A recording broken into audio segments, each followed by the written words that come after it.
Warning, this video has explicit language. It has not been censored. Notes, these video clips and images are not AI-generated. Certain video clips have been slowed down.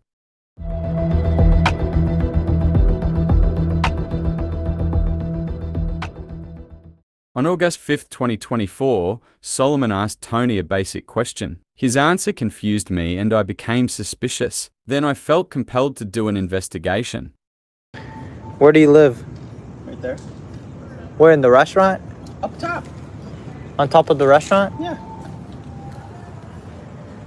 Until that moment, Tony had identified another building as his home. He has pointed or gestured at this property several times. He has also been filmed walking from and to this structure. I saw you, and it was weird because, so I live here. Watch his hands.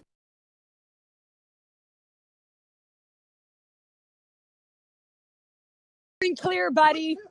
We're not Scientology. You shouldn't be spending the 3 hours that we're finally protesting to shut us up, dude. I'm not telling you to shut Wake up. I'm not telling you Wake to shut up. Yeah, you said, can you be quiet? I'm saying be more effective somewhere else. We are. What you're doing is being very effective. Not the problem. I know you're not. Here's Tony going. Hell no.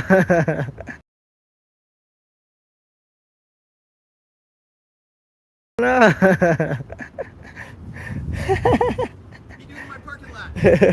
Here's a screenshot from the same interaction. This sunbeam comes from the alley between the 1315 to 1317 apartments and Scientology's parking lot. Now, this ray of sunlight is from the parking lot behind Safi's, which is right here. If Tony lived above Safi's, we would have seen him walk over this sunbeam. That's not what happened. This is a bird's eye view, thanks to Google Earth. I highlighted important locations along with Chris's and Tony's positions. You can see how far Tony would have to walk if he actually lived at Safi's. This was after his confrontation with Lara back on September 28, 2023. You can clearly see him walking towards his home and not Safi's. Intern, darling. On June 2nd, we see him walking towards Safi's before he interacts with the protesters. If he lived above Safi's, he would be walking away from it, not towards it. We see him up close, he's in sleepwear, and there are no takeout or grocery bags in his hands. He's on the left side in his dark hoodie. We see him walking towards his real home and away from Safi's. On August 5th, we see him in front of the 1315 to 1317 apartments while he talks to Odo Huber. Tony has only complained about Safi's to the protesters. He's never claimed to live above it, at least not until he spoke to Solomon on August 5th. So, for example, I have way more beef with this restaurant. Oh, really? Yes. Yes, because they won't tell their patrons not to park on our street. And so this is a very, very popular, delicious restaurant. A little too delicious. Because on the weekends, when it's warm, this place is just packed, filled with people who want to eat there. Right. And these are rich people, so they don't care that they're about to get a $72 ticket. Safi showed up. Who's? Oh, to that restaurant? That fancy restaurant. Yeah. That's allegedly one of the best restaurants in all of LA. Have you ever eaten there yet? You said best restaurant? Yeah. No, like in all of LA, that's supposed to be the best one of the best in all of LA. Nah, I never tried it. No. Well, we're mad at them because they won't. Yeah, because they. You guys should be mad at these people too. No, we're mad at them. Okay. These people. You were born and raised in LA? Hell yeah. Okay, in LA, the level of importance shit, parking is at the top. Yeah, probably. And so if you can't park in your own human trafficking last, huh? Well, traffic we can't do much about. No, human trafficking, I'm saying. Human traffic, it's like we wouldn't live in LA if we didn't care about human traffic, but it's parking, it's the cars. So everybody all around this neighborhood is pissed when they have permit parking and these motherfuckers don't tell their customers as soon as they walk in, hey, did you park in the neighborhood? If you parked in the neighborhood, you're going to get a ticket. You need to turn around. You need to park in wherever. Yeah. And they won't do that. If you look over at their little sign over there, it's the smallest little baby sign there is. And it's bullshit. So that's what we're mad at. Here are the businesses that are on top of Safi's. Vanderen Musicians Advisory Studio is a store for musical instruments. Their specialty is mouthpieces. They allow their clients to play their instruments in their store. There are videos of this on their social media. Do you remember why Tony was so bothered by Lara? What's happening? You guys have just been really loud for a number of hours. We're supposed to believe that he chooses to live in a building that has a busy and noisy restaurant, along with a store where musical instruments are played. Seriously? Where do you live? Right there. Where, in the restaurant? Up top. On top of the restaurant? Yeah. The Merrick Building houses Safi's on the first floor and creative offices on the second floor. Despite being in the same structure, Safi's address is 4845 Fountain Avenue, while the creative offices are located at 1301 North Catalina Street. The entrance for the creative offices is on the right side. It is facing Scientology's pack base. The creative offices is comprised of 4 office suites, a shared restroom, and a communal kitchenette. The entrance is literally labeled creative offices, so it's strange that Tony claims to live there. I also noticed the black box on the left wall. At first glance, I thought it was a buzzer system. After doing some research, I found a close-up and better lit photo of the black box. This is a public photo, but I censored the people in it to protect their privacy.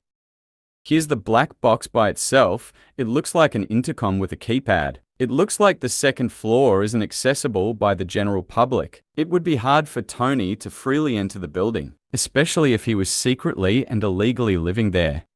Commercial spaces are more expensive to lease than residential units or apartments. I used apartments.com to compare the costs between rent for one-bedroom apartments and lease prices for an office space above Safi's and in the surrounding area.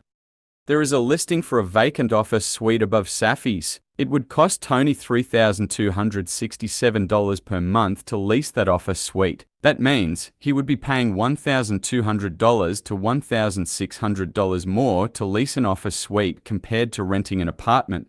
Thanks to Loop.net, I was able to get this floor plan of the second floor. Here is the shared bathroom. This is the sink and 2 toilets. What is missing from this bathroom? There is no shower. A residential space would have one. These are the shower and bathtub symbols. They generally look the same no matter who drafts it. Sometimes the X will reach all 4 corners of the box. The center of X is usually a circle or square. It represents the drain. In Suite 4, here's another ventilation duct. Here's StoutMap's guide showing you the HVAC symbols. The kitchenette isn't missing from the floor plan. It's actually 1 floor below the office suites. It's behind this door.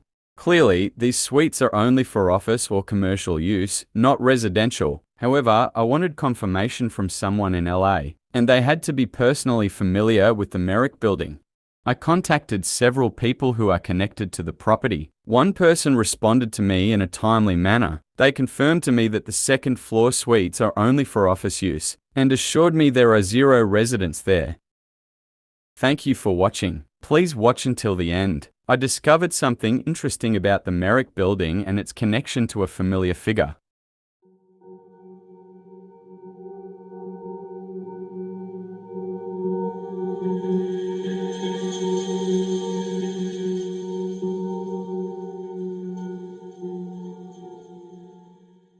In my research, I couldn't find a connection between the Merrick Building and Tony Pierce, but I did find a link to someone we know quite well. It turns out that Hovhannes Adamian, also known as John, he used Safi's as an address. He either worked or lived there. This was documented in 2005. I'm still trying to find out his connection to Safi's. This explains why he always runs into Safi's whenever he is arrested on a live stream.